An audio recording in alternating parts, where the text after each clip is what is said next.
ಮೂಲ ಉದ್ದೇಶ ಬಂದು ನಮ್ಮ ದೇಸಿ ಆಕಳಿನ ಹಾಲನ್ನು, ಹಸಿ ಹಾಲನ್ನು ಹಾಗೆ ಯಾವ ಒಂದು ಅಡಲ್ಟ್ರೇಷನ್ ಇಲ್ಲ ಕಲಬೆರಕೆ ಮಾಡದೆ ಹಾಗೆ ಮನೆ ಮನೆ ತಲುಪಿಸ್ಬೇಕು.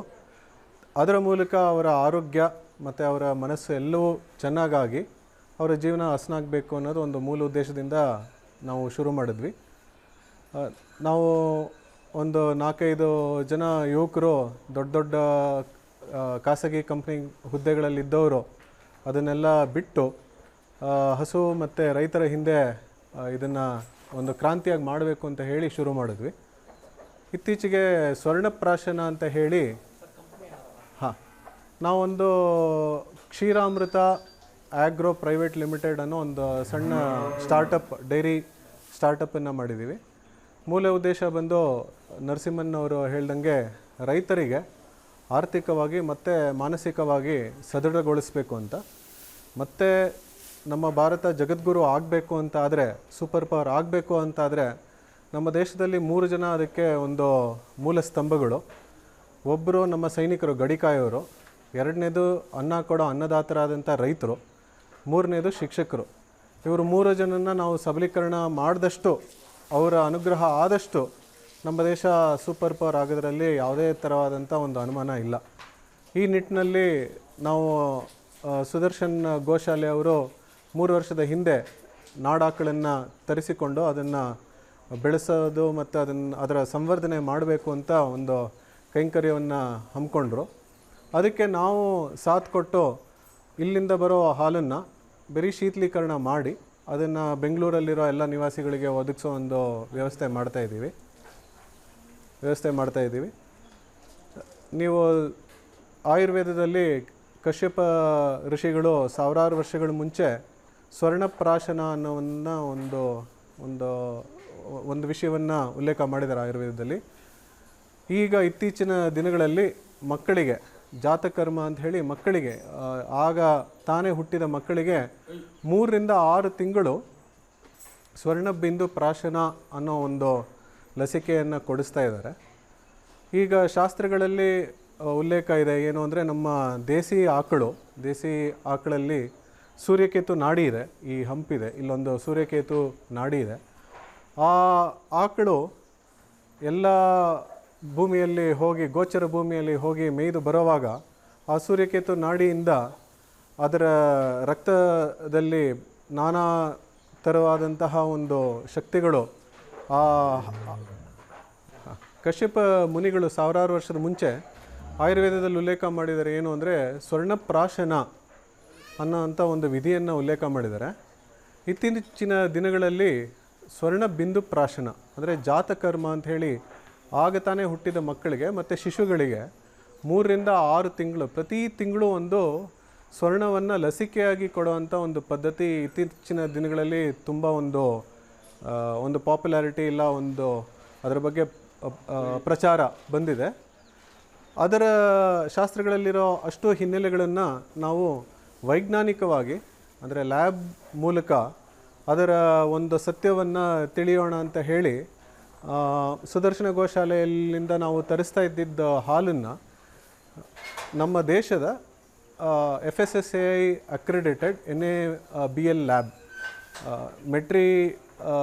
ಮೆರಿಯೆಕ್ಸ್ ನ್ಯೂಟ್ರಿ ಸೈನ್ಸಸ್ ಅಂತ ಹೇಳಿ ಬ್ಯಾಂಗ್ಳೂರ್ ಟೆಸ್ಟ್ ಹೌಸ್ ಅಂತ ಅದರ ಹಿಂದಿನ ಹೆಸರು, ಅವರಿಗೆ ಈ ಹಸಿ ಹಾಲಿನ ಸ್ಯಾಂಪಲನ್ನು ಕೊಟ್ಟು ನಾವು ಅಷ್ಟೂ ಅದರಲ್ಲಿರೋ ಪೌಷ್ಟಿಕಾಂಶಗಳು, ಎಲ್ಲ ನ್ಯೂಟ್ರಿಷನ್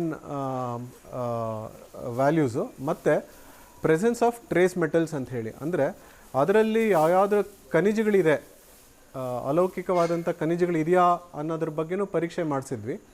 ಅದರಲ್ಲಿ ನಮಗೆ ಕಂಡು ಬಂದಿದ್ದೇನು ಅಂದರೆ 1 kg ಹಾಲು ಅನ್ನೋದನ್ನು ಅವರೇನು ಸ್ಯಾಂಪಲ್ ಅಂತ, ಟೆಸ್ಟ್ ಸ್ಯಾಂಪಲ್ ಅಂತ ತೊಗೊಂಡಿದ್ರು, ಅದರಲ್ಲಿ 2 ಮಿಲಿಗ್ರಾಮ್ ಚಿನ್ನ, ಡಿಸಾಲ್ವ್ಡ್ ಗೋಲ್ಡ್ ಇದೆ ಅನ್ನೋದನ್ನು ಅವರು ದೃಢೀಕರಣ ಮಾಡಿ ಅದರ ಟೆಸ್ಟ್ ರಿಪೋರ್ಟನ್ನು ಕೊಟ್ಟಿದ್ದಾರೆ.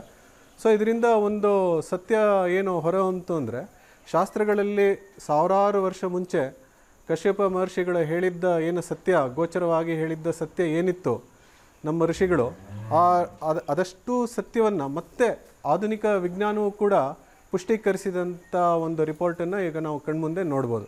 ಇದು ಸೂರ್ಯಕೇತು ನಾಡಿ. ಸೊ ಈ ಸೂರ್ಯಕೇತು ನಾಡಿ ಏನಾಗುತ್ತೆ ಅಂತ ಹೇಳಿದ್ರೆ, ಎಲ್ಲ ಹಸುಗಳು ಯಾವಾಗ ದಿನಾಗಲೂ ಹುಲ್ಲು ಮೇಯುತ್ತೆ ಗೋಚರ ಭೂಮಿನಲ್ಲಿ. ಈಗ ಇದರ ಹಿಂದೆ ನಮ್ಮ ಸುದರ್ಶನ ಗೋಶಾಲೆ ಹಿಂದೆ ಒಂದು 8ರಿಂದ 10 ಎಕರೆ ಭೂಮಿ ಇದೆ. ಸೊ ಅದರಲ್ಲಿ ದಿನಾ ಬೆಳಿಗ್ಗೆ ಎಲ್ಲ ಹಸುಗಳು ಹೋಗಿ ಗೋಚರಿಸಿ ಬರುತ್ತೆ ಸಂಜೆ. ಆವಾಗ ಏನಾಗುತ್ತೆ ಅಂತ ಹೇಳಿದ್ರೆ, ಈ ಸೂರ್ಯಕೇತು ನಾಡಿಯಿಂದ ನಾನಾ ವಿಧವಾದಂತಹ ಶಕ್ತಿಗಳು, ಈಗ ಶಾಸ್ತ್ರಗಳಲ್ಲಿ ಪರಮಾತ್ಮನೂ ಕೂಡ ಪರಮಾತ್ಮನೂ ಕೂಡ ಕೃಷ್ಣನೂ ಕೂಡ ಏನು ಹೇಳಿದಾನೆ ಅಂದರೆ 33 ಕೋಟಿ ದೇವತೆಗಳು ಈ ಹಸುಗಳಲ್ಲಿದೆ ಅಂತ ಉಲ್ಲೇಖ ಮಾಡಿದಾಗ ಅಷ್ಟು ಶಕ್ತಿಗಳು ಈ ಹಸುನಲ್ಲಿದೆ. ಗೋಚರಿಸೋವಾಗ ಏನಾಗುತ್ತೆ ಅಂತ ಹೇಳಿದ್ರೆ, ಈ ಸೂರ್ಯಕೇತು ನಾಡಿ ಮೇಲೆ ಅದರ ಸೂರ್ಯನ ಕಿರಣಗಳು ಬೀಳುತ್ತೆ. ಇವಾಗ ಫೋಟಾನಿಕ್ ಎನರ್ಜಿ ಅಂತ ನಾವು ಮಾಡರ್ನ್ ಸೈನ್ಸಲ್ಲಿ ಇಲ್ಲ ಆಧುನಿಕ ವಿಜ್ಞಾನದಲ್ಲಿ ಏನು ಹೇಳ್ತೀವಿ, ಆ ಫೋಟಾನಿಕ್ ಎನರ್ಜಿ ಅನ್ನೋದು, ಫೋಟಾನ್ಸ್ ಅನ್ನೋದು ಸೂರ್ಯಂದು ಈ ಸೂರ್ಯಕೇತು ನಾಡಿ ಮೇಲೆ ಬಿದ್ದು ಅದರ ತನ್ಮೂಲಕ ಅದರ ರಕ್ತದಲ್ಲಿ, ಅದೇ ರಕ್ತ ಏನಾಗುತ್ತೆ ಇದರ ಕೆಚ್ಚಲಿನಲ್ಲಿ ಹಾಲಾಗುತ್ತೆ.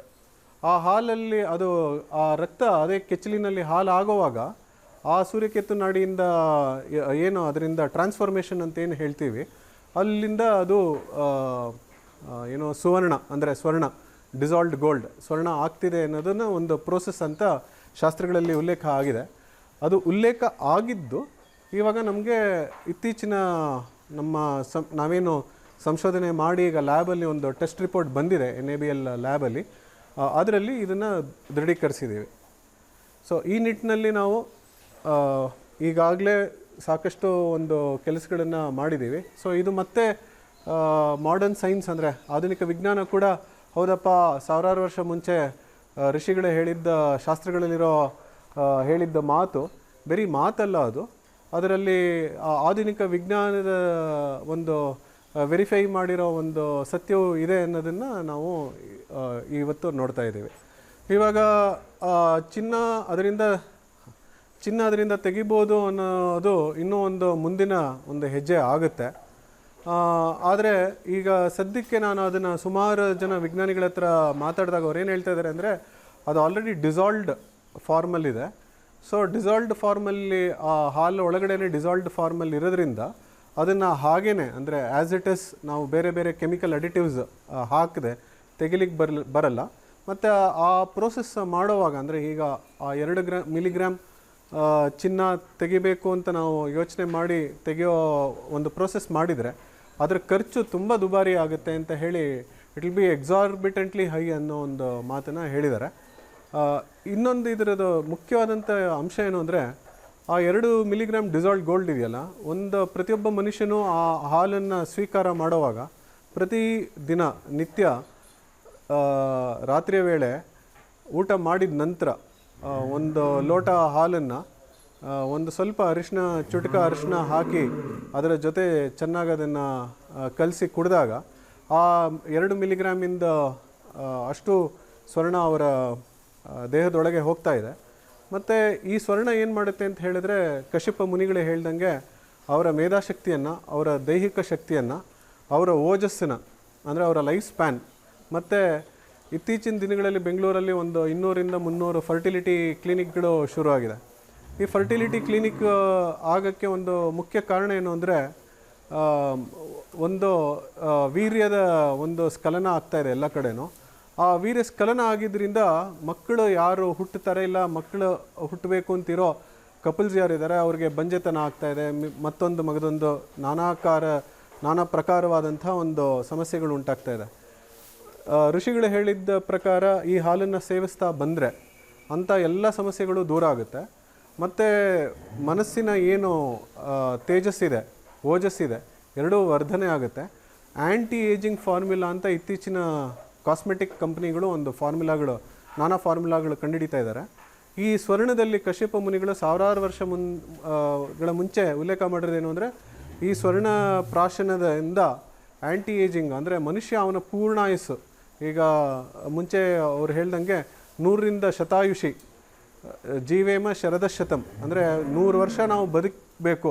ಕುರ್ವ ನೇವೇಹ ಕರ್ಮಾಣಿ ಜಿಜ್ಜೀವಿತುಂ ಇಚ್ಛೇತ್ ಶತಂ ಸಮಾಹ ಅಂತ ಹೇಳೋ ಹಂಗೆ ನಾವು ಹೇಗೆ ಬಯಸಬೇಕು 100 ವರ್ಷ ಬಾಳಬೇಕು ಅನ್ನೋದನ್ನು ಈ ಹಾಲು ಸೇವನೆ ಮಾಡೋದ್ರಿಂದ ಆ ಗೋಮಾತೆ ನಮಗೆ ಆ ಕೃಪೆಯನ್ನು ಕೊಡ್ತಾಳೆ ಅಂತ ಹೇಳಲಿಕ್ಕೆ ಇಷ್ಟಪಡ್ತೀನಿ.